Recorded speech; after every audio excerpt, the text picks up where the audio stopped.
जगत सारा क्षणिक है और आत्मा एक नित्य है। आत्मा का अनुभव बस एकमात्र नित्य है।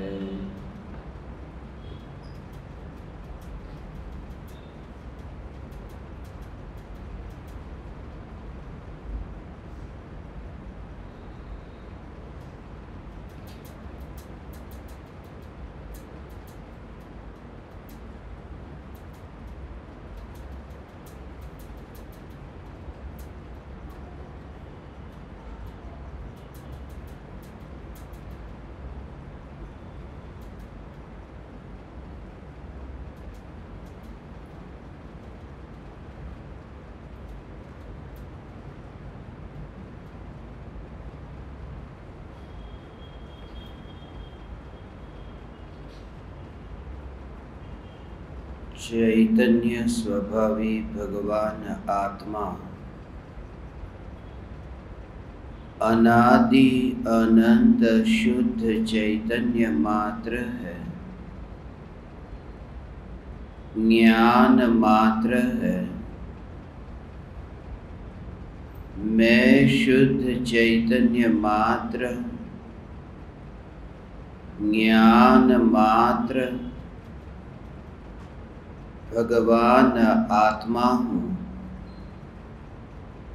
प्रति समय यह जागृति बनी रहे, इस जागृति का नाम धर्म है। देह की प्रत्येक क्रिया के काल में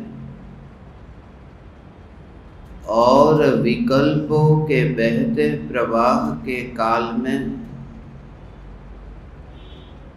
ज्ञानी को प्रति समय यह जागृति रहती है कि मैं चैतन्य तत्व इस देह की किसी भी क्रिया में और विकल्पों के बहते प्रवाह में कहीं भी मिला नहीं हूँ। ऐसा शुद्ध चैतन्य तत्व मैं हूँ। प्रति समय स्वयं की शुद्ध चैतन्य सत्ता का बोध आत्म जागृति ही धर्म है। चैतन्य तत्व की स्व संवेदन प्रत्यक्ष निर्विकल्प अनुभूति होते ही देह होने पर भी देहातीत दशा प्रकट होती है। इतना ही नहीं, विकल्प होने पर भी विकल्पातीत दशा प्रकट होती है। चैतन्य तत्व की निर्विकल्प अनुभूति होते ही आत्मा में अतीन्द्रिय आनंद का सागर उछलता है। फिर भी ज्ञानी की दृष्टि उस अतीन्द्रिय आनंद के सागर की ओर भी नहीं जाती। जिस अतीन्द्रिय आनंद के सागर का अभी अभी जन्म हुआ है और दृष्टि चैतन्य तत्व पर ही टिकी रहती है, जिस चैतन्य तत्व का कदापि जन्म नहीं हुआ। यह चैतन्य तत्व ही मैं हूँ। चैतन्य तत्व की निर्विकल्प अनुभूति होते ही ज्ञानी स्वयं को राख की दीवार का पड़ोसी मानता है और स्वयं को मोक्ष मार्ग का मुसाफिर जानता है। शरीर के अनंत परमाणुओं को सुमेरु पर्वत के परमाणुओं की भांति अत्यंत दूर देखता है। निरंतर बहती जो जानना जानना जानना ऐसी जो सहज धारा है, प्रति समय नए नए ज्ञेयों को, नए नए विषयों को जानने वाली जो ये ज्ञान की अवस्था है, इस ज्ञान की धारा में ये देह कहीं पर भी बीच में आता नहीं है। जहाँ नदी बहती है वहाँ पहाड़ बीच में नहीं आता। जब अंतर में आत्मानुभूति होती है तब ऐसा सन्नाटा छा जाता है कि वहाँ दूसरा कोई है ही नहीं, वहाँ कोलाहल नहीं है, वहाँ एकाकी नृत्य होता है। वह जो अनुभूति है जैसे किसी और लोक में प्रवेश किया, जैसे ये अनुभूति हुई कि चैतन्य लोक के अतिरिक्त इस जगत में कोई दूसरा लोक है ही नहीं। पूर्व में जो शास्त्रों में पढ़ा था कि ऊर्ध्व लोक है, मध्य लोक है, अधोलोक है, अब एक ही लोक अनुभव में आता है, चैतन्य लोक। क्योंकि जहाँ जहाँ ज्ञान का विस्तार देखता है, इस ज्ञान का अर्थ बुद्धि नहीं, ये ज्ञान जो स्वभाव है, जिसका स्वभाव जानना जानना जानना, ये निरंतर हो रहा है, जिसके भीतर में बुद्धि नहीं है, जो बुद्ध का ही प्रकट स्वरूप है, जिसमें तरंग नहीं है, जो शांत सागर है। ऊपर से देखें तो तरंग दिखाई देती है, अंदर में शांत सागर का अनुभव होता है। और जहाज पर बैठे हुए मुसाफिरों को उस शांत सागर का कुछ भी पता नहीं है। इसलिए आपका परिवार, आपके मित्र, आपके साथी ये पहचान नहीं पाएंगे कि आप कहाँ डुबकी लगा रहे हैं, क्योंकि वे जहाज में बैठे हैं।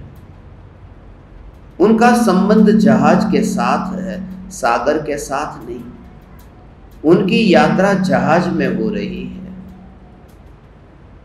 उनकी रुचि जहाज में है। इस देह रूपी जहाज के संग में जितने भी ये परिवार जन रूपी मुसाफिर है, उनका संबंध सिर्फ इन परमाणुओं के साथ है। परम कृपालु देव की वह दशा थी कि देह तो था मगर वे वैदेही थे। भले भरत क्षेत्र में रहते थे मगर वैदेही थे। वे ज्ञान की सीमा में स्वयं को अनुभव करते हुए सिमंदर थे, जो ये अनुभव करता है कि मैं ज्ञान के बाहर जाता ही नहीं। आता है, बैठता है, बोलता है, सुनता है, ये सब क्रिया होती है, मगर जैसे वह क्रिया किसी पराये की क्रिया होती है और उसका कर्ता मैं नहीं हूँ। उसमें मेरा क्या कर्तृत्व है? हवा चल रही थी और पत्ते उड़ रहे थे, और जैसे तुम पत्ते को उड़ता हुआ देखो, ऐसे ही ज्ञानी देह की चलने की क्रिया को, बोलने की क्रिया को देखता है कि ये देह की क्रिया हो रही है, उसमें मैं दूर से सिर्फ देख रहा हूँ, जान रहा हूँ। हवा के कारण वह आँख नहीं उड़ने लगती, आँख दूर से देखती है। लकड़ी को जलाओ और आग हो जाए, उस आग में लोहे का गोला डालो तो लकड़ी का जो वहाँ पर जलना हो रहा है और लोहे का गोला उस आग के अंदर है। उस आग को पैदा किसने किया? कौन है कर्ता? कि लकड़ी। उस आग को भोगता कौन है? कि लोहे का गोला। वो जो अग्नि का कर्ता वह लकड़ी है, अग्नि का भोगता वह लोहे का गोला है। मगर जो दूर से देखने वाली आँख है, वह आँख तो न अग्नि को पैदा करने गई न तो भोगने गई, सिर्फ दूर से देखती है। ऐसे ही ज्ञानी को राग और द्वेष के भावों का कर्तृत्व भी नहीं है और भोक्तृत्व भी नहीं है, मात्र ज्ञातृत्व है। दूर से देखती है आँख, वहाँ आग में जाती तो जल जाती, नष्ट हो जाती, रहती ही नहीं, पता नहीं चलता कि यहाँ कभी आँख थी। यदि विकल्प और विकार में ये ज्ञान गया होता तो नष्ट हो जाता।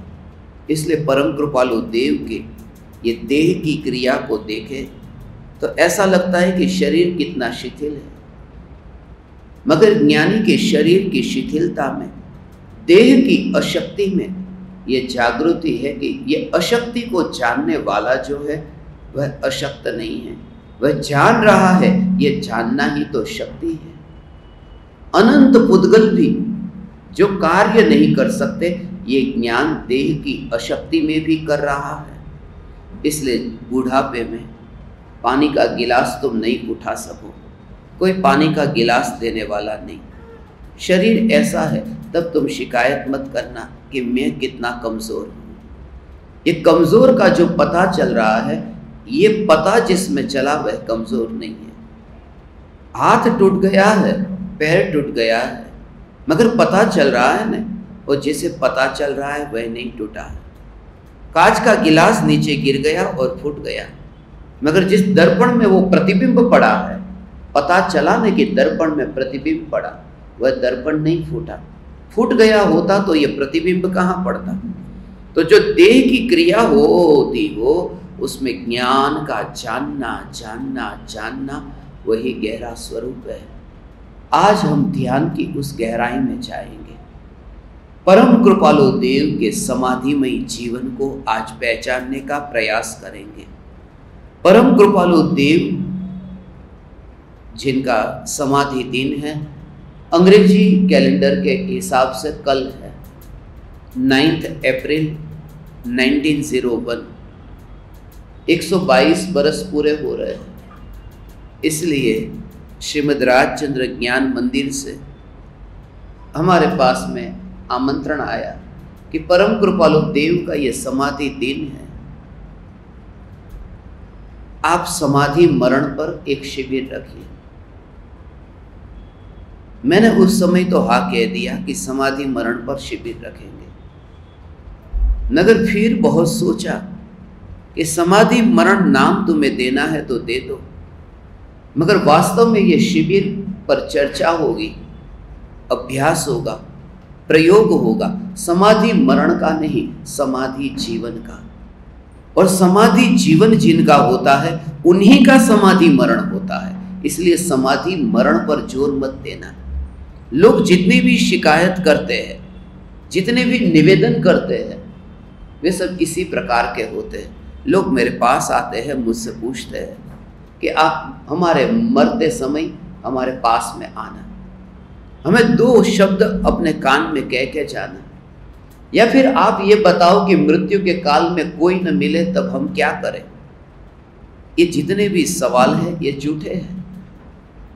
तुम्हारे जितने भी प्रश्न हुए मृत्यु के बारे में हुए, तुमने कभी ये पूछा कि मैं जीवन ऐसा आनंदमय कैसे जीऊं, मेरा जीवन समाधिमय कैसे हो। मृत्यु की फिक्र नहीं करता। मृत्यु का विचार करने कौन जाता है? मृत्यु का हिसाब कौन लगाता है? मृत्यु तो होने ही वाली है, निश्चित रूप से मृत्यु तो होगी। कितना भी विज्ञान विकास करे कि अब इस दवाई की खोज की, अब ऑपरेशन हो जाएंगे, अब विज्ञान की नई नई खोज के बाद में भी एक व्यक्ति ऐसा नहीं बचेगा जो नहीं मरता। वो तो जन्म होते ही मृत्यु निश्चित हो गई है। जन्म होने के बाद में क्या निश्चित है ये मुझे नहीं पता, मृत्यु निश्चित है ये पता है। और मृत्यु सत्य है ये इसलिए क्योंकि जन्म दूर जा रहा है और मृत्यु निकट आ रहा है। जन्म से ज़्यादा हम मृत्यु के नज़दीक जाते हैं। इसलिए तो जरथुस्त हंसा था जन्म हुआ तब। बच्चा था, जन्म होते ही हंसा। लोगों ने पूछा कि तुम हंस क्यों रहे हो। जब वो बड़ा हुआ उसने उसका उत्तर दिया कि जन्म पीछे की ओर था और मैं मृत्यु की ओर जा रहा था। जब मैं मरने जा रहा हूँ और ये लोग बैंड बाजे बजा रहे हैं, ये देख कर के मुझे लगा कि ये अपने हैं या पराये हैं। मैं तो मृत्यु की ओर जा रहा था, मगर मृत्यु की ओर जाते समय भी अंतर में ये जागृति कि मैं मृत्यु की ओर नहीं जा रहा। जहाँ आपने अनंत जीवन का अनुभव किया हो, वहाँ फिर मृत्यु जैसा शब्द ही नहीं रहता। इसलिए ज्ञानी की श्रद्धा की डिक्शनरी में से मृत्यु शब्द ही निकल जाता है ही नहीं कोई मृत्यु, एक ही जीवन। क्योंकि इस रेखा को लगातार ऐसे अटूट देखता है, उसमें कटा हुआ नहीं देखता। जैसे यहाँ स्विच है और वहाँ पर बल्ब है, तो बीच में जो वायर है उसमें बीच में तुम कहीं कल्पना नहीं कर सकते कि थोड़ा कट गया होगा। ये जो जल रहा है वो क्या है कि यही तो अखंड है। रात को जो जलाया था दिया, सुबह उठे कि जल रहा है, वो क्या बताता है कि पूरी रात भर जला था। ये जो अभी जो ये जीवन है, जानना जानना जानना जानना, यही जीवन है। हे चैतन्य परमात्मा, ऐसी चैतन्य तत्व की जागृति कि देह के अनंत परमाणुओं में, इस मिट्टी के घड़े में ये आकाश समाया ही नहीं है, आकाश अपने में है। इसलिए कितना भी ये घड़ा गिर जाए, कितना भी ये घड़ा बिखर जाए, मगर आकाश कितना बिखरेगा। बच्चे को ये कहते, बेटा घड़ा संभाल के रखना, मगर आकाश संभाल के रखना कहने की जरूरत नहीं पड़ती। तुम ये अनुभव करो भगवान कि ये जो जानना, ये ज्ञान की सत्ता है, ये सत्ता खंडित नहीं होती है। ये जो जीवन है, मृत्यु के समय जो तस्वीर लगती है किसी की श्रद्धांजलि सभा में, उसमें एक और है जन्म और दूसरी और मृत्यु। जन्म की तारीख, मृत्यु की तारीख, और बीच में एक डैश है, आडो लीटोज। वो जो डैश है वो क्या है? वो जीवन है। जन्म और मृत्यु के बीच में वो जीवन है।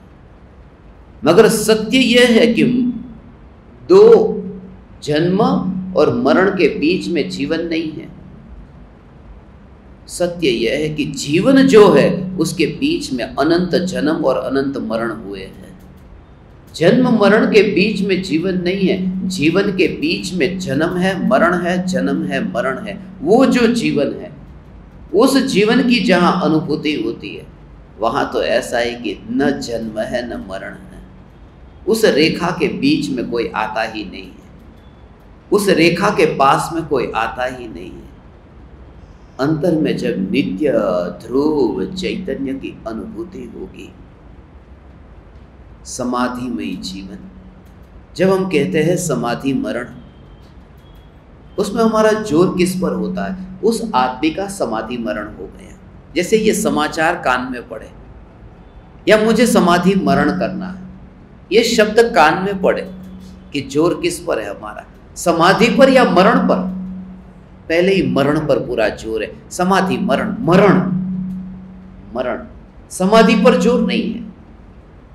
और पहले समाधि है, जोर पूरा समाधि पर होना चाहिए। ज्ञानी अर्थात जो 24 घंटे समाधिमयी जीवन जीता है।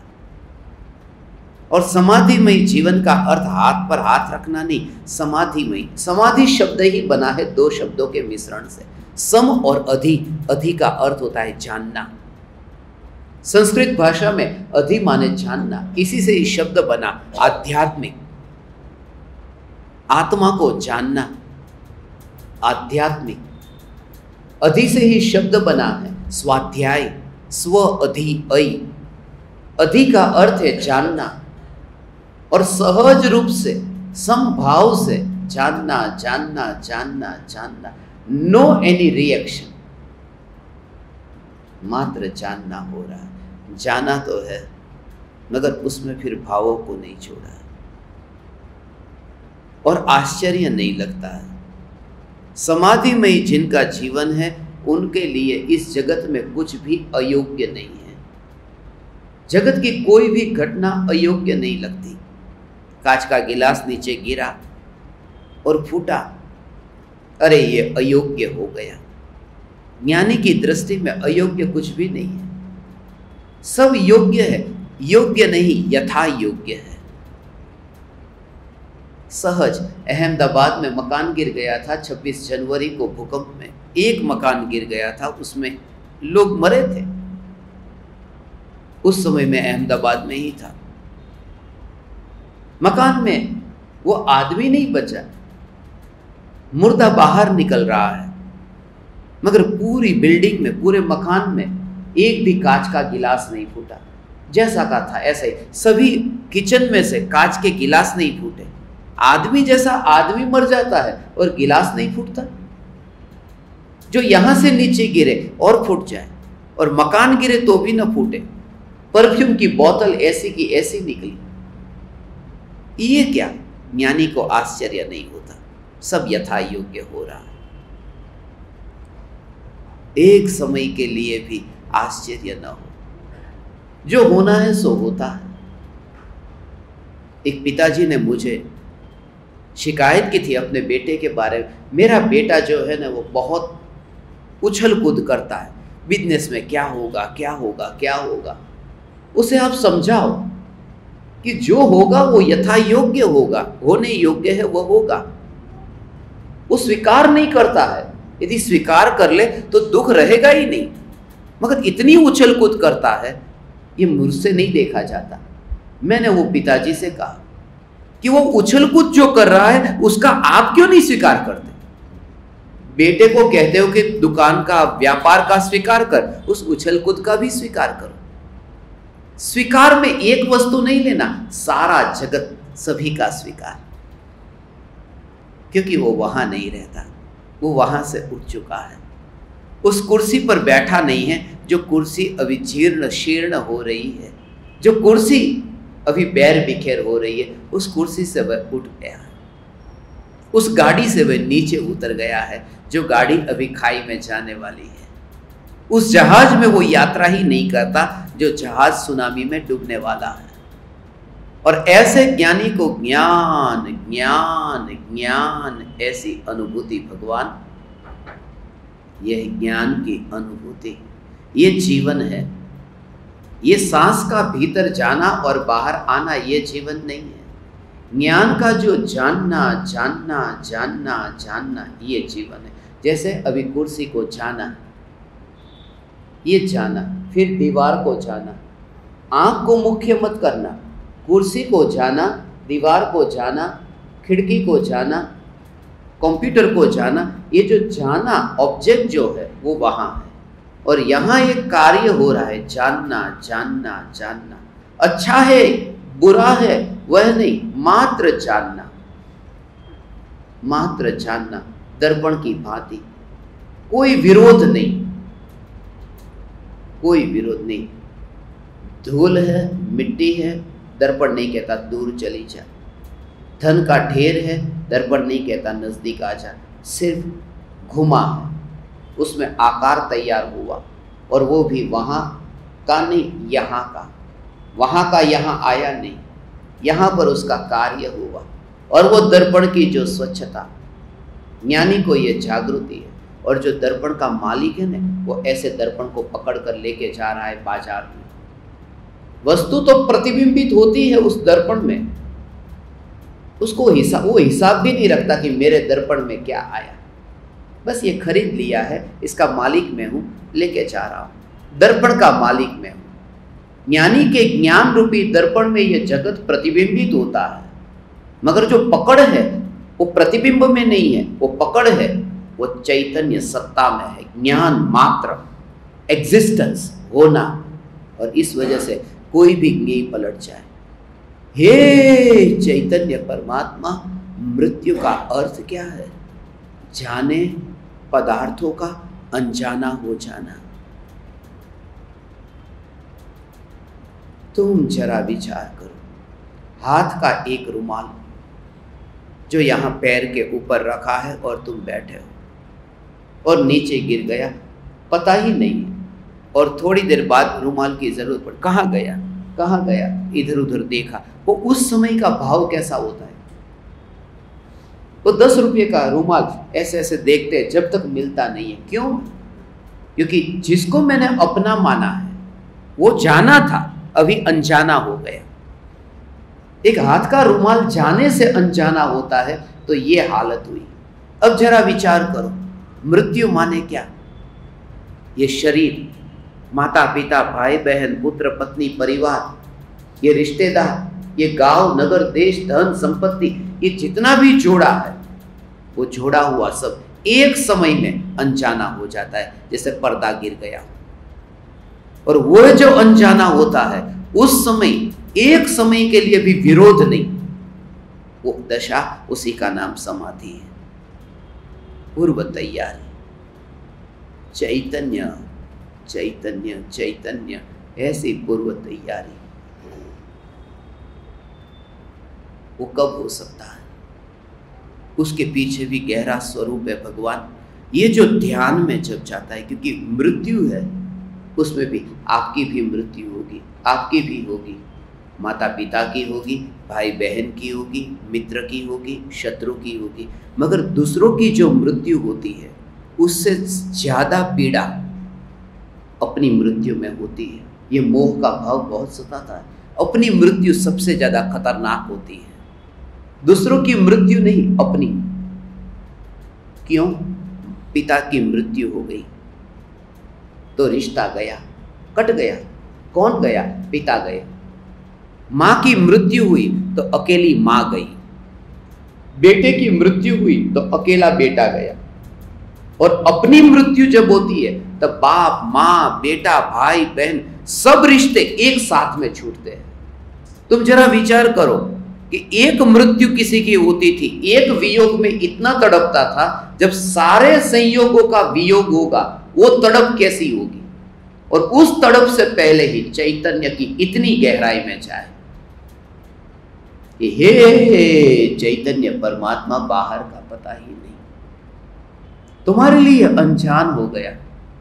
तुम कमरे में से ट्रांसफर तो हो रहे हो, एक कमरे में से दूसरे कमरे में जा तो रहे हो, मगर हे चैतन्य परमात्मा, एक कमरे में से दूसरे कमरे में ट्रांसफर तो हो रहे हो, मगर तुम तड़पते नहीं हो। क्यों? क्योंकि तुम नींद में चले गए। जो ध्यान में चला जाता है वह एक शरीर में से दूसरे शरीर में ट्रांसफर तो होता है, तड़पता नहीं है। क्योंकि वो व्यक्ति पहले कमरे में नहीं है तो दूसरे कमरे में कैसे जाएगा? वो नींद में है। ज्ञानी पहले देह में भी नहीं है, इसलिए दूसरे देह में भी नहीं जाते, वे आत्मा में है। परम कृपालु देव की वह दशा थी। परम कृपालु देव अंतिम घड़ी में जो कहते हैं, कोई मुझे बुलाना मत, ये बहुत महत्वपूर्ण है। ये अचानक नहीं, ये जीवन भर की कमाई का परिणाम है। वो वितराग परिणति की कमाई जो थी, बाहर की नहीं, मिट्टी की नहीं, धूल की नहीं, वो भीतर में जो कमाई हुई थी, वो सहज ही ऐसा भाव, वरना मरते समय भी वही भाव आएगा। फिल्मों में देखते हैं ना, माँ अपने बेटे को संदेश दे करके जाती है, बेटा उसने तेरा पिता का बहुत बिगाड़ा है, उसे छोड़ना मत। और ऐसे ही लटक जाता है, चेहरा ऐसे ही रह जाता है। आखिरी वाक्य था, उसे छोड़ना मत। गई 84 के चक्कर में, क्या लेके गई? इसलिए पहले से ही ये तैयारी कि एक भी व्यक्ति मेरी नजर के सामने आए, मेरे ज्ञान में जानने में आए, विरोध नहीं हो। नहीं तो पूर्व भव के अनंत अनंत अनंत भवों के ये जो चक्र चल रहे ऋणानुबंध के, वो और भोगने पड़ेंगे। पार्श्वनाथ मुनिराज का कमठ के साथ में 10 भवों तक लगातार ऐसे बैर, मनुष्य होते हैं, वो जानवर होता है, दोनों के बीच में कुछ होता है। वो उपसर्ग करता है मुनि के ऊपर, जाता है नरक में, ये मुनि जाते हैं स्वर्ग में, फिर स्वर्ग में से आते हैं पार्श्वनाथ मुनिराज, ये नरक में से आता है, फिर प्रहार करता है, फिर वो जाता है नरक में, वे जाते हैं स्वर्ग में, फिर मिलते हैं। यही चक्र चलता रहता है। और इसी वजह से इस साल में हमने एक स्पेशल मिशन शुरू किया है, ऋणानुबंध मुक्ति मिशन। क्योंकि 23वें तीर्थंकर पार्श्वनाथ भगवान की जीवन की कहानी को देख करके ये 23 की साल में कि किसी भी व्यक्ति के साथ में कोई विरोध नहीं, मगर वो विरोध कब छूटेगा? कोई भी व्यक्ति हो, तो आ, मैं तेरे चरण को छू करके तुझे माफी मांग, तेरे सामने माफी मांगने को तैयार हूं, मैं तैयार हूं। और झुकने को कौन तैयार होता है? जिसने ये अनुभव किया कि झुकने वाला मैं नहीं हूं, मैं जानने वाला हूं। वो जो मस्तक नीचे झुकेगा उससे दर्पण नहीं झुकता, दर्पण में प्रतिबिंब पड़ता है कि मस्तक झुका है। ये ज्ञान के दर्पण में देह के झुकने का प्रतिबिंब पड़ता है। वो दर्पण तो हिलता भी नहीं, वो तो स्थिर है। ये ज्ञान दर्पण स्थिर है। परम कृपालु देव का समाधिमय जीवन, कोई विरोध नहीं था। इसलिए तो अंतिम घड़ी में जो ये वाक्य, कोई मुझे बुलाना मत, मैं अपने आत्म स्वरूप में लीन होता हूं, बुलाना मत। अपन तो अंतिम घड़ी में कहते हैं कि बेटा बाहर गया है, जल्दी से बुला लो। अमेरिका में बेटा रहता है, उसे भारत में बुला लो। अपन बुलाने की बात करते हैं दूर से। परम कृपालु देव कहते बुलाना मत। और वो द्वेष से नहीं कहते, वो दशा ऐसी है कि जीवन भर चर्चा बहुत की। दो प्रकार का मरण है। एक मरण तो ऐसा कि जब मेरा मरण हो तब दूसरा मुझे धर्म की बात सुनाने के लिए आए, और दूसरा ऐसा कि जब मेरा मरण हो तब दूसरा मुझे न सुनाए, मैं दूसरे को सुनाऊं। माने इतना जागरूक रहो कि मैं दूसरे को कहूं कि तुम विकल्पों की जाल में क्यों फंसे हो, तुम इस पिंजड़े के मोह में क्यों हो जिसमें से तोता थोड़ी देर में उड़ जाने वाला है, तुम इस कारागृह से क्यों मोह करते हो जो कैदी अभी थोड़े समय के लिए ही कारागृह में बंधा है। उपदेश दे। एक मरण है जहां पर सामने वाला मुझे उपदेश देता है, दूसरा मरण है जिसमें मैं दूसरे को उपदेश देता हूं मरण के समय, और एक अपूर्व मरण है जहां न दूसरा मुझे सुनाए न मैं दूसरे को सुनाऊं, मैं अपने आत्म स्वरूप में लीन होता हूं। यह परम कृपालु देव का मरण था, वो समाधि मरण, जहां किसी भी पर के साथ में कोई संबंध, तैयारी है, तैयारी है किसी भी। इसलिए तो तीन लोक के किसी भी प्रदेश पर अगले समय में जाने की तैयारी, इसका नाम समाधिमय जीवन है। कहीं पर भी, अभी हम यहां बैठे और पंखा बंद हो गया, पसीना होने लगा, हम तो इस प्रदेश पर भी बिना पंखे के नहीं बैठ सकते। समाधिमय जीवन माने यहां जो भी होगा चलेगा, ऐसा नहीं। तीन लोक के किसी भी प्रदेश पर मैं जाने को तैयार हूं, तीन लोक के किसी भी प्रदेश पर मैं रहने को तैयार हूं, क्योंकि तीन लोक के किसी भी प्रदेश पर रहने ही वाला नहीं हूं। मैं ज्ञान के प्रदेशों के बाहर कहीं नहीं रहता। ऐसी श्रद्धा होती है, इस श्रद्धा का नाम सम्यक दर्शन है भगवान। इस श्रद्धा का नाम सम्यक दर्शन है। गुड़ कहता है मैं मुंबई में रहने को तैयार हूं, गुड़ कहता है मैं अहमदाबाद में रहने को तैयार हूं। नहीं, गुड़ की तो श्रद्धा है। कैसी श्रद्धा कि मिठास के बाहर कहीं नहीं हूं, ये भाव समझना। मिठास के बाहर मैं कहीं नहीं हूं। मुंबई में गुड़ थोड़ी रहता है, अहमदाबाद में थोड़ी रहता है, गुड़ वहां रहता है जहां मिठास है। तो मेरा जो अस्तित्व है, ये ज्ञान जहां है बस यही मैं हूं, ज्ञान के अलावा मेरी कोई पहचान नहीं। तो तुरंत ही ये जागृति दर्पण में, जैसे तुम भगवान चेहरे को देखोगे ना, सुबह उठते ही चेहरे को देखा दर्पण में, ये प्रतिबिंब पड़ा दर्पण में, झलका कौन झलका? ये तो देह झलका है, देह झलका है। मगर वो झलक रहा है जो देह, उसका पता किसको लगा? बस वो जो पता लगा वो मैं हूं, जो प्रतिबिंबित हो रहा है वो मैं नहीं।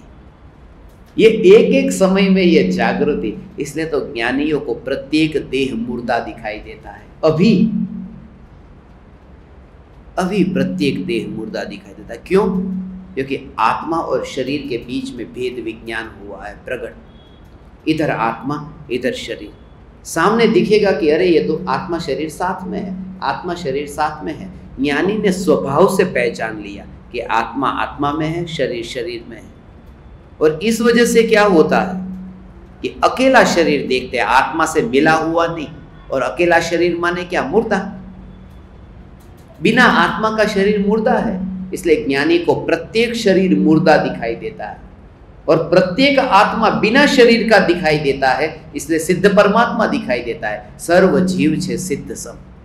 मिलावट वाली दृष्टि छूटते ही आत्मा सिद्ध दिखाई देता है और देह मुर्दा दिखाई देता है। और इसका ही अभ्यास करते करते, मगर शुरुआत यहां से हुई थी, देह में रह करके ही ऐसी शुरुआत हुई। अब बेईमानी छूट गई थी, ईमानदार हो गया। इतनी ईमानदारी मृत्यु से पहले आ गई कि जिसका मालिक मैं नहीं हूं उसको पकड़ कर रखना ये बेईमानी है। जिस धन का मालिक मैं नहीं हूं तो इनका मालिक मैं नहीं हूं, इसकी पकड़ क्यों? जिस वस्तु का मालिक मैं नहीं, इसलिए तो ज्ञानी ने पूरा देह ही पृथ्वी को अर्पण कर दिया। ले, अनंत काल से तेरा उधार ले लेके घूमता था, अब तेरा उधार तुझे लौटा दिया।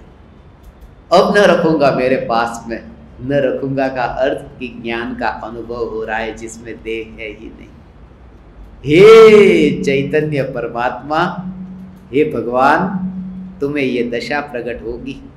ऐसी चैतन्य तत्व की जागृति की जिसमें एक एक समय की ज्ञान की जानने वाली पर्याय, उस पर्याय की मृत्यु जो होती है, उस पर्याय की मृत्यु में उस पर्याय की मृत्यु में द्रव्य की मृत्यु नहीं होती, ये दिखाई देता है।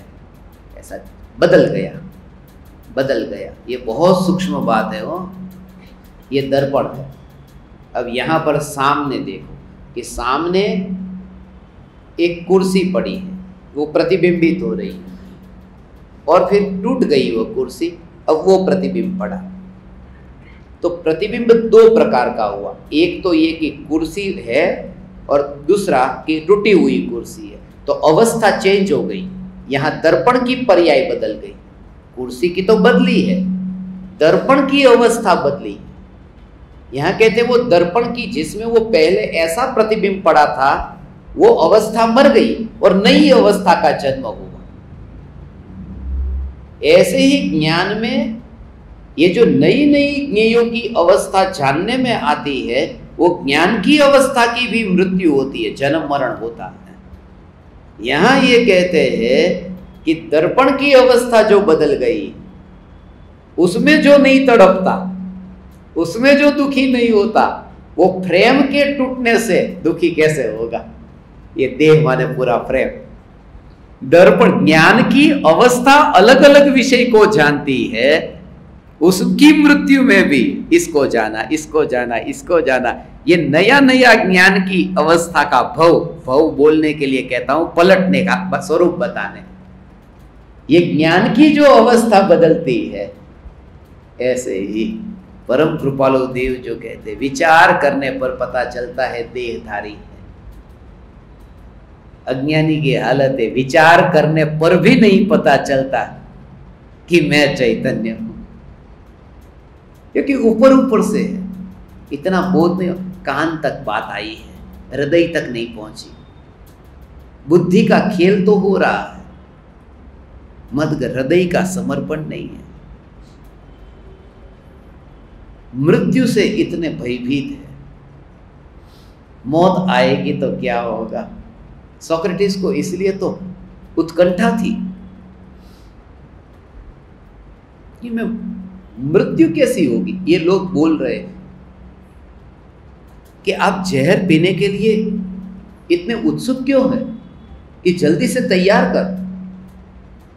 सोक्रेटिस को जब जहर दिया गया था एथेंस में, उस समय वो जगह मुझे हमेशा याद आती है सोक्रेटिस की। ग्रीस में मैं वहाँ जाता हूँ, वहाँ पर बैठता हूँ तो मुझे परम कृपालु देव की बातें बहुत स्मरण में आती। एथेंस में सोक्रेटिस ने जो आदमी जहर तैयार कर रहा था, वहाँ का जो जज था, न्यायाधीश, उसने ये ऑर्डर किया था कि सुकरात, तुझे मौका देते हैं, तो ये धर्म की बात जो करता है ना, तेरे दर्शन शास्त्र की बात करता है, वो बंद कर दे, यदि तुझे यहाँ एथेंस में रहना है तो। और यदि बातें करनी है तो एथेंस छोड़ के चला जा। यहां ये सब बातें मत कर कि मैं तो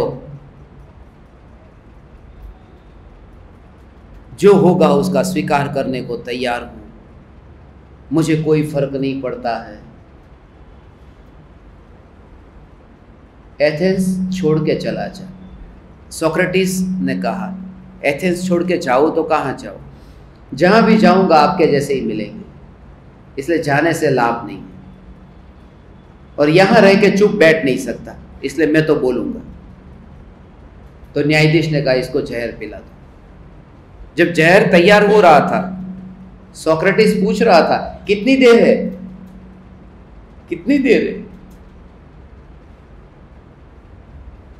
तो जहर तैयार जो कर रहा था उसने कहा कि आपको इतनी जल्दी क्यों है, और सच कह दूं कि मैंने आपके प्रवचन सुने हैं, मैं आपका शिष्य रहा हूं, इसलिए जानबूझ करके देरी से ये थोड़ी कि इतना जीवन थोड़ा ज़्यादा आपको मिल जाए, इसलिए धीरे धीरे तैयार कर रहा हूं। मगर आपको इतनी जल्दी क्यों है? सोक्रेटिस ने कहा जीवन क्या है उसका पता तो मुझे चल गया, अब बेचैनी ये हो रही है कि मौत कैसी होगी, लाओ मैं देखना चाहता हूं, क्यूरियोसिटी हो रही है मौत कैसी होगी। उसका नजदीक का शिष्य था क्रेटो। क्रेटो ने जब सुकरात को पूछा कि आपको मृत्यु के समय भय नहीं लगता, उसने कहा इस दुनिया में दो प्रकार के लोग हैं, एक तो ये कि आत्मा मरती ही नहीं है, मैं कभी मरने वाला नहीं हूं, और कुछ लोग ऐसे जो मानते हैं कि मौत है। जो लोग ये मानते हैं कि आत्मा मरता ही नहीं है, यदि उनकी बात सच है तो फिर चिंता क्यों, मैं तो मरने वाला ही नहीं। और जो लोग कहते हैं कि आत्मा मर जाता है तो भी डरने की जरूरत नहीं, कि जब मर ही गया तो फिर डरना क्या, फिर टिकेगा क्या, ना बचेगा बांस ना बजेगी बांसुरी, फिर डरना क्या। भय नहीं लगता। परम कृपालु देव देह में रह करके देह में नहीं थे, उनको अंतर में अनुभव हो रहा था किनारे पर ये पानी जाता ही नहीं है, इतना फासला है, इतना फासला है। सूर्य जैसे है पृथ्वी को प्रकाशित करता है, मगर सूर्य पृथ्वी पर आता नहीं है। ये चैतन्य परमात्मा, ये जो चैतन्य सूर्य है, इस चैतन्य सूर्य को ऐसा देख कि ये देह को पृथ्वी की तरह दूर देख, फासला दिखाई दे। हाथ हिलेगा चलते समय, बोलते समय होठ हिलेंगे, मगर ये देह की जो क्रिया होगी उसमें ये ज्ञान का सूर्य उसके अंदर नहीं जाता, फासला है। मगर जानता है देह को, सूर्य पृथ्वी पर नहीं आता, सूर्य की किरण से पृथ्वी प्रकाशित होती है। आत्मा देह में आता तो नहीं है, मगर आत्मा के ज्ञान की किरण से ये देह प्रकाशित होता है, जानने में आता है। भले ही सूर्य की किरण से पृथ्वी प्रकाशित हो, फिर भी उस किरण का संबंध पृथ्वी के साथ नहीं है, वो सूरज के साथ है। हम ये नहीं कहते पृथ्वी की किरण, कहते तो यही है कि सूरज की किरण भले पृथ्वी को प्रकाशित करती है, ऐसे ही ज्ञान की पर्याय ये देह को जानती है, मगर वो देह की नहीं है, वह भी आत्मा की है, वह भी आत्मा का स्वभाव है। इसलिए शरीर ऐसा का ऐसा पड़ा है, और अंतर में इतनी गहराई में गया, वहाँ पर मौन की अनुभूति है। समाधि मरण से पहले ही ये समाधि जीवन जो मौन है, मौन जीवन का परिचय। मौन का अर्थ ये है वाणी का मौन नहीं, विकल्पों का मौन। जिन विकल्पों के कोलाहल के कारण ये भीतर में जो ज्ञान का कार्य हो रहा है ये पता ही नहीं चल रहा है। यहाँ बच्चे इतने कोलाहल कर रहे हैं कि घड़ी के सेकंड काटे की आवाज़ नहीं सुनाई देती। ये कोलाहल बंद हो तभी तो वो आवाज़ सुनाई देगी। ये विकल्पों का कोलाहल इतना है, ये करूँ वह करूँ, बस और कुछ नहीं है, बेटे की शादी हो जाए, उसका घर बस जाए। शादी होते ही ये भाव आता है, बस बेटे का चेहरा देख लो, લીલી વાડી જોઈ જાઓ। લીલીની બદલીમાં પોતાની સુખી થઈ રહી છે ખબર નથી કે ને, આવું બોલતા હોય કે ગયા જતા તો રહ્યા પણ લીલી વાડી મૂકીને ગયા છે, એવી રીતે। कुछ पता नहीं है कि जीवन की हरियाली क्या है, अंतर की अनुभूति का पता नहीं। कुछ बचा लो बचा लो बचा लो करके इतना बचाता गया। एक बैंक में पैसा भी जमा नहीं किया, 2 बैंक में किया, एक गवर्नमेंट की एक प्राइवेट। एक ही में मत करना, गवर्नमेंट में ही कुछ गड़बड़ हो जाए तो आधा पैसा गवर्नमेंट की बैंक में रखो, आधा प्राइवेट में रखो। बैंक उठ जाए तो, बैंक तो 2 में से एक भी नहीं उठती, खुद उठ जाता है। और चाहता है कि अपने को सुरक्षित करके रखा। सम्यक दृष्टि की सुरक्षा ये है। बेटा आज्ञाकारी है, इस वजह से मैं निश्चिंत नहीं हूँ, बूढ़ापे में मैं चिंता नहीं करता, बेटा मेरी मानता है। सब पर भरोसा नहीं, बेटे पर है। ज्ञानी कहते हैं चैतन्य के अतिरिक्त किसी पर भरोसा नहीं।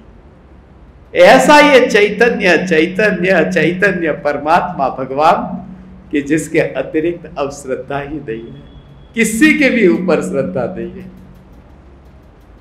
देह पर श्रद्धा नहीं है। इसलिए तो ये कुत्ते से भी ज्यादा बेईमान ये देह है। कुत्ते को यदि एक टाइम की रोटी दो, कुत्ता अपनी बात मानेगा, उठ जाता है, बैठ जाता है, पूछ हिलाता है। एक टाइम की रोटी दी है और इस शरीर को जन्म से लेकर मरण तक की रोटी दी, फिर भी बीमार पड़ता है, फिर भी बेर बिखेर होता है। इसलिए कुत्ते जितना भी वफादार नहीं है, उससे फिर उम्मीद भी नहीं है कि तू रह। वो स्वभाव है उसका स्वभाव है। मिट्टी का दिया, वो दिया मिट्टी की ओर ही जाएगा, मगर ज्योति को देखेगा तो ज्योति को उल्टा करने का कोई उपाय ही नहीं है। ऐसे ये चैतन्य ज्योति स्वरूप भगवान आत्मा सहज समाधि माई। धरी मौनता एम कई सहज समाधि माई। ये समाधि परम कृपालो देव आत्मसिद्धि शास्त्र में हो, समाधि मरण पर समाधि तंत्र समाधि शतक, उसका सार इसमें आ गया। अभी 2 दिन पहले हम राजकोट गए थे, वहां भी हमने प्रयोग किया था आत्मसिद्धि शास्त्र पर।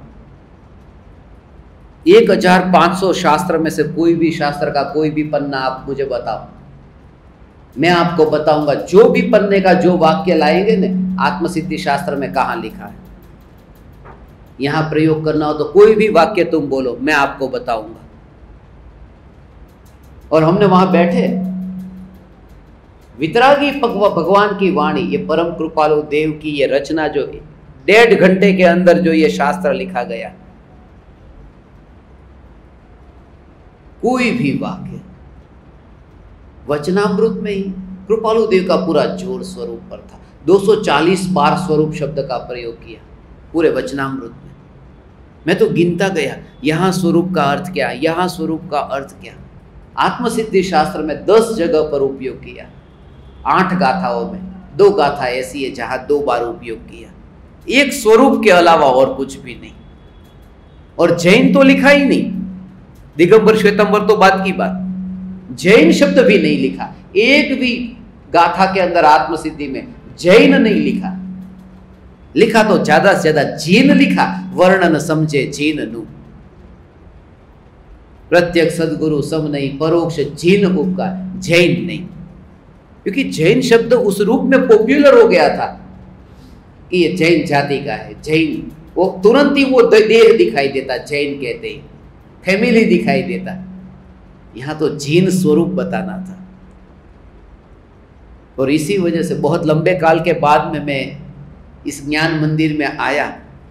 जब मिशन के समय आया था, आत्मसिद्धि शास्त्र का मिशन चल रहा था और पूरा हो चुका था, उसके बाद में एक आध बार आया था। आप कितने याद करते थे पता नहीं, मगर मैं सब जगह याद करता था जहां जहां जाता था। कि अहमदाबाद में ज्ञान मंदिर में जो सत्संग हुए थे, ऐसे सत्संग कृपालु देव के जीवन के संबंध में, और मुझे कोई समझ सके ऐसे भाव से, क्योंकि तत्व का अभ्यास भी आपका था। अक्सर कृपालु देव को मानने वाले जीव भक्ति करते हैं, मगर तत्व का जो स्वरूप है वो भेद ज्ञान के साथ में भक्ति हो, हाथ जोड़े, मगर पर्याय द्रव्य से जुड़ी है या नहीं जुड़ी है, वो दोनों का बैलेंस जो निश्चय व्यवहार का, वो सत्संग का आनंद यहाँ आता था। वो भावना थी 142 देशों में आत्मसिद्धि शास्त्र पहुंचाने की। अभी तो 173 देश में पहुंच चुकी, 173 देश, હવે 193 દેશ છે આખી દુનિયાની અંદર।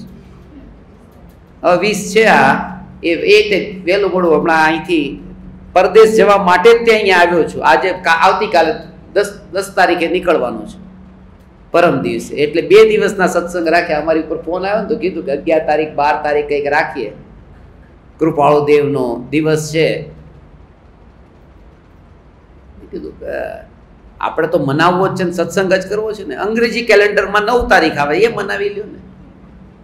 अपन को तो सत्संग ही करना है ना, कैसे भी करके मौके का लाभ उठाना है। कोई भी दिन हो, कोई भी समय हो। 173 દેશની અંદર આ વિતરાગી ભગવાનની વાણી આફ્રિકાના એવા દેશોમાં, હમણાં DR Congo, south Sudan Google पर सर्च करो ने तो दुनियाना खतरनाक देशों में साउथ सुदान नु नाम आवे। अने चामड़ी तमे जो साउथ सुदानना लोकोनी आ 193 देश में सौथी वधारे काળી चामड़ी होय। आफ्रिका में काળી चामड़ी, पण सौथी वधारे काળી साउथ सुदानना लोकोनी होय। याम कोलसो ज होय, कोलसानो ढगलो, बिल्कुल कोलसो।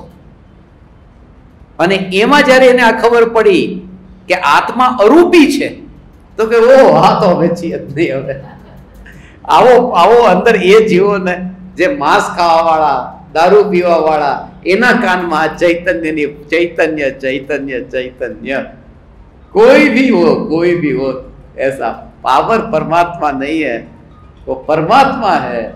हो ऐसा ऐसा स्वरूप है भगवान, ऐसा सहज समाधि माई। सहज का अर्थ बस सहज माने हड़बड़ी मत मचाना। सहज, हड़बड़ी मचाने में गड़बड़ हो जाती है। कभी तुम्हें बाहर गांव जाना है, ट्रेन पकड़नी है, जल्दी जल्दी तुम करने जाओ तो ऊपर का बटन नीचे आ जाता है, नीचे का ऊपर जाता है, हड़बड़ी में गड़बड़ हो जाती है। सहज रूप से करो तो इतनी देर नहीं लगती, वहां डबल टाइम जाता है। अभी इनका फोन आया, वो ऐसे ऐसे ऐसे कर रहे हैं, उसमें ज्यादा टाइम लग गया, सीधा धीरे से निकाल करके 1 सेकंड में काम हो सकता था। वो जितनी हड़बड़ी मचाते जाते, अरे चालू सत्संग में फोन आ गया, अब क्या करो अब क्या करो, वो हड़बड़ी में गड़बड़ हो जाती। परम कृपालु देव कहते इतना सहज, वहां भय नहीं है कि क्या लूटेगा क्या छूटेगा। दर्पण को भय नहीं है कि कुर्सी वहां टूटेगी तो मेरी स्वच्छता जो है वो स्वच्छता थोड़ी थोड़ी कम हो जाएगी, नहीं होगी। सम्यक दृष्टि ज्ञानी धर्मात्मा की ये जागृति है। भगवान बिल्कुल सहज का भाव ये है। आ आ आ आ आ आ एक राख की दीवार ऐसी हो, ये दीवार राख की दीवार, उसके बाद भी आना नहीं हुआ। हमने एक किताब लिखी है, राख की दीवार का पड़ोसी, 142 चौपाई है उसमें। YouTube पर आप सर्च करना, राख की दीवार का पड़ोसी। ये चैतन्य महल, चैतन्य महल के पड़ोस में ये राख की दीवार। अभी राख है, वो आ राख अत्यारे छे, पछी नहीं, बळ्या पछी नहीं, अत्यारे राख छे, खाली गोठवेली छे, થોડીક આમ ગોઠવેલી છે, જેમ લોટ બાંધેલો હોય પણ એ લોટ છે, એવી રીતે બાંધેલી રાખ છે, લોટનો ગોળો જેમ હોય આમ બાંધેલી રાખ છે। ખાલી વેર વિખેર થાય ત્યારે આપણને લાગે કે આ રાખ થઈ, ત્યારે નથી લાગતું। ત્યારે લોકો એમ કહે છે ગંગા ગયા, રાખ લઈને નહીં, હું ફૂલ પધરાવા ગયા, મને તો ક્યારે ગળામાં ફૂલ દેખાણા નહીં, રાખ જ દેખાણી। આ બધા નાટક એવા ખોટા ખોટા કરીને કોણે ઘુસાડ્યા ખબર ન પડે। फूल पधराए आविए आपने, मौत को भी सजाया है अच्छे अच्छे नामों से। राख है, हड्डी है, जो है सो है, फूल नहीं है।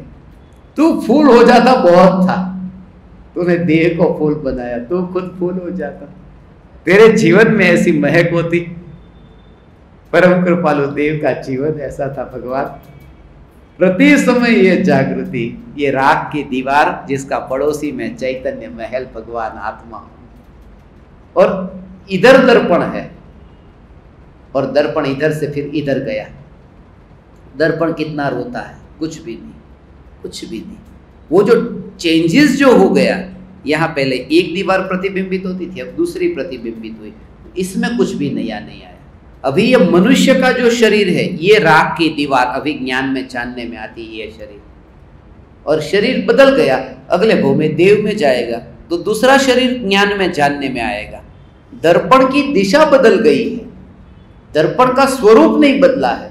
इस स्वरूप को दृष्टि में ले तो देह में गए बिना जो देह से दूर रह करके जानने वाला ये परमात्मा, हे ज्ञान दीपक, हे चैतन्य परमात्मा, इस शरीर के अनंत परमाणुओं का विस्फोट होने से पहले जो देह से ही दूरी बना करके रहता है और ये देखता है कि ज्ञान है, ये ज्ञान उस देह के पास में गया नहीं है, तो फिर देह की महिमा मर जाती है, देह की महिमा मर जाती। ये रहा देह। जब चश्मे से देखना ही नहीं है तो चश्मे की याद क्यों आएगी? परम कृपालु देव को देह क्यों स्मरण में नहीं आता? ये पांचों इंद्रियां स्मरण में क्यों नहीं आती? चश्मा आपको तब याद आता है जब कुछ देखना हो, नहीं तो पड़ा रहता है साइड में। ये पांचों इंद्रियां चश्मा है, और पर को देखने के लिए, जानने के लिए, नमक कैसा है, इत्र कैसा है, फिल्म का दृश्य कैसा है, ये पांचों इंद्रियां जो है वो पराये को जानने में चश्मे का काम करती है। मगर जब देखना नहीं है तो चश्मा साइड में पड़ा रहता है। रात को सोते समय तुम चश्मा पहन के नहीं सोते, साइड में पड़ा है। ऐसे ही जब ध्यान की गहराई में ज्ञानी जाता है तो पूरा देह साइड में ऐसा ही पड़ा है। द्वेष नहीं करता, तुम चश्मे को फोड़ नहीं देते, तोड़ नहीं देते, पड़ा है सो पड़ा है, याद नहीं आता है। ऐसे ही अनंत परमाणु का पिंड भगवान, ये देह ज्ञानी को याद नहीं आता है। ये पूरा देह परमाणु का पिंड। अब लाठी की याद नहीं आती, पैर में कमजोरी हो तो लाठी लेना पड़े। ये ज्ञान कमजोर नहीं है, ये ज्ञान अंदर ही अंदर अपने को जानता है। ऐसा ही आ ऐसी ये जागृति। मैं यहाँ हूँ और कोई व्यक्ति वहाँ है, और दोनों के बीच में दीवार है, तो मैं यदि उस व्यक्ति को छूना चाहूँ छू नहीं सकता, दीवार है। मगर मैं भी यहाँ, वो व्यक्ति भी यहाँ, तो छूना हो सकता है, दीवार कुछ नहीं करती।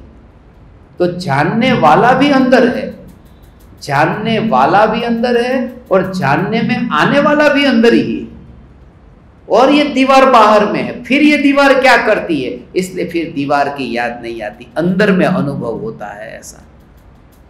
हो ये 23 का वर्ष है ऋणानुबंध से मुक्ति का। हमने एक मैसेज तैयार किया है सभी साधकों के लिए, आपको भी भेजने वाले, एक मैसेज भेजेंगे इस साल। वो मैसेज सबको भेज करके बिल्कुल अकाउंट क्लियर कर देना, वरना 11वें गुणस्थान से नीचे गिरकर निगोद में जाना पड़ेगा। 11वें गुणस्थान से नीचे कौन गिरता है? कुछ अधूरा किसी के साथ में रह गया था, निगोद तक चला जाता है पहले गुणस्थान में आकर के, कर्णानुयोग के सिद्धांत की दृष्टि से। थोड़ी देर के लिए अहंकार, ईगो हर्ट होगा,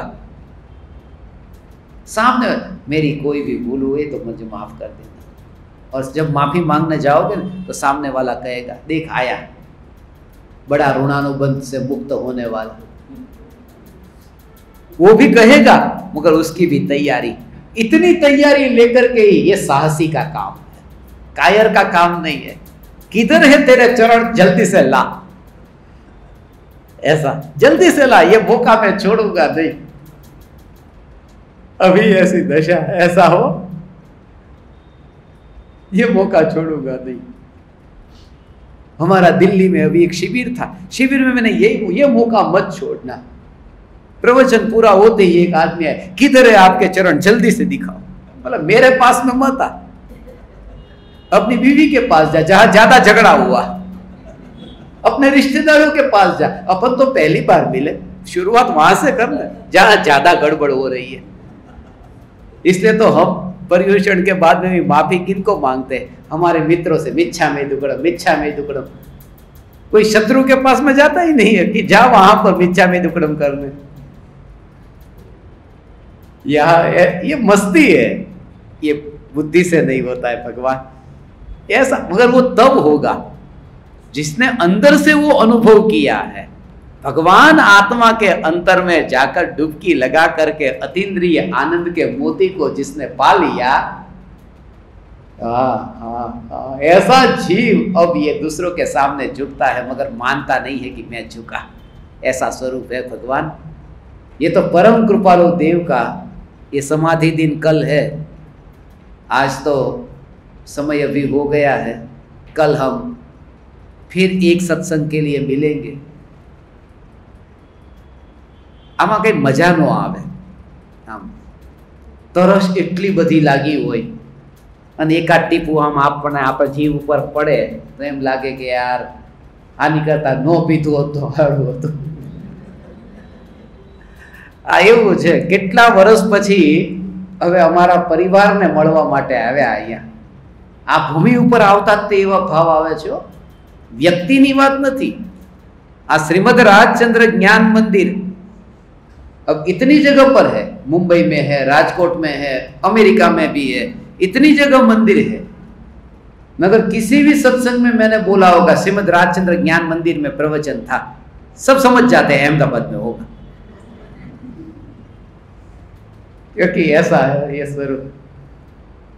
और मुझे आत्मसिद्धि शास्त्र का दर्शन भी यहाँ के प्रमुख जो थे, यहाँ के ट्रस्टी थे, उन्होंने ही तो मुझे दर्शन कराया था वड़वा में।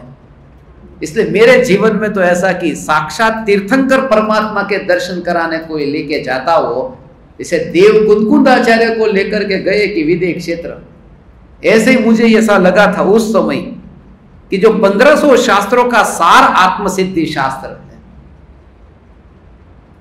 ऐसे ऐसे देशों में अभी मैं जाऊंगा। Central African Republic, Somalia, Somalia Google पे सर्च करना, दुनिया का सबसे खतरनाक देश है किडनैप करने में। पकड़ लेते और फिर घर वाले को फोन करते हैं, इतना पैसा दो तो या इनको छोड़ेंगे, ऐसा करके।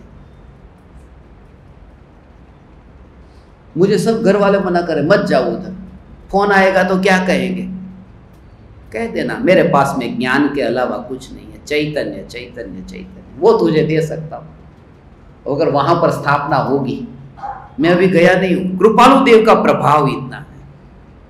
पूरी दुनिया में ऐसे दीवाने लोग हैं जो भेदभाव के बिना, पक्षपात के बिना ये वाणी को सुनते हैं। मुस्लिम, ईसाई हो, सिख हो, यहूदी हो, आओ, क्योंकि इसमें भेदभाव नहीं है। कल हम परम कृपालु देव की अंतिम घड़ी में जो अंतिम वाक्य था, मनसुख मानु ध्यान राखजे અને કોઈ મને બોલાવશો નહીં, હું મારા આત્મ સ્વરૂપમાં લીન થાઉં છું। वो लीनता जो होती है, वो लीनता का गहरा भाव क्या है, वो कल हम 9 तारीख को, 9 अप्रैल को हम समझेंगे। आप समस्त परमात्माओं ने मुझे अत्यंत भाव से सुना, सत्संग करने का अवसर दिया। मैं आप परमात्माओं को मेरे हृदय के अंतःकरण से प्रणाम करता हूँ। मेरे प्रणाम स्वीकार।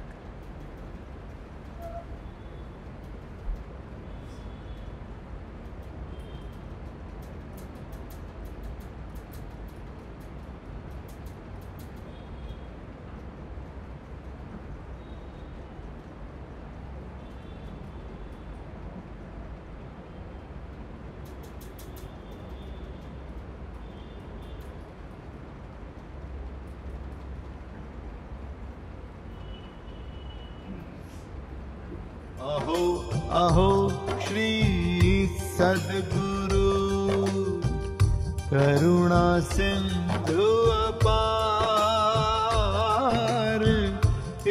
पामर पर प्रभु किया आहो आहो उपकार,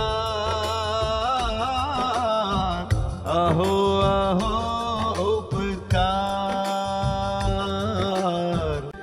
देह सहित जिनकी दशा वरते देहातीत, उन ज्ञानी के चरण